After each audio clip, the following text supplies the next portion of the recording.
वज़ीर ख़ज़ाना के कहकहे ने अवाम को मुसीबत में डाल दिया। एक तरफ कीमतें बढ़ने की परेशानी तो दूसरी जानिब लंबी लाइनों में लगने की अजियत। लाहौर, कराची समेत मुख्तलिफ शहरों में पेट्रोल पंप्स पर रश लग गया।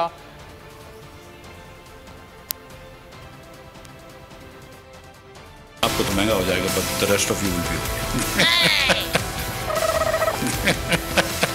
शहबाज सरकार से मईशत संभल रही है ना ज़बान। वज़ीर ख़ज़ाना के बयान ने मुल्क में पैदा कर दिया हिजान। आपको थोड़ा थोड़ा पेट्रोल महंगा हो जाएगा, but the rest of you will be okay.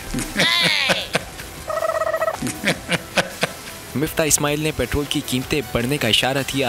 मुमकिन इजाफे की खबर जंगल में आग की तरह फैली। किसी ने मोटरसाइकिल निकाली तो किसी ने गाड़ी पंप्स की तरफ दौड़ लगा दी। कराची और लाहौर समेत दीगर शहरों में पेट्रोल पंप्स पर लंबी कतारें लग गई। एक तरफ कीमतें बढ़ने की परेशानी तो दूसरी जानिब लंबी लाइनों में लगने की हैसियत। शहरी फट पड़े। लाइनों में लगे पेट्रोल मेरा किस्तों में मिल रहा है, ब्लैक पर बहुत ज्यादा। ये आए थे महंगाई कम करने के लिए, हमारा खाना खराब कर दिया इन्होंने। तो खाली पेट्रोल तो नहीं है ना कि हम गाड़ी में डाल दें और बस, इसके साथ तो रोज़मर्रा की और चीज़ें भी हैं। जो ये हालात बना रहे हैं पाकिस्तान के लिए वो बहुत ख़तरनाक हैं। अवाम का जीना हराम कर दिया। ठीक है, अभी पीटीआई के बारे में सब कुछ कह रहे थे कि महंगाई है, पेट्रोल इतना गिरा, इतना बढ़ा दिए।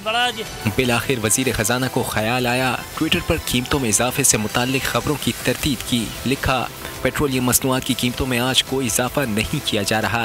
फिलहाल तेल की कीमतें बढ़ाने की समरी या मंसूबा नहीं। वज़ीर इत्तलात ने भी इतला थी कि कयास सराइयाँ कतई झूठ हैं। अवाम और मीडिया अफवाहों पर कान न धरें। आपको थोड़ा थोड़ा पेट्रोल महंगा हो जाएगा, but the rest of you will B.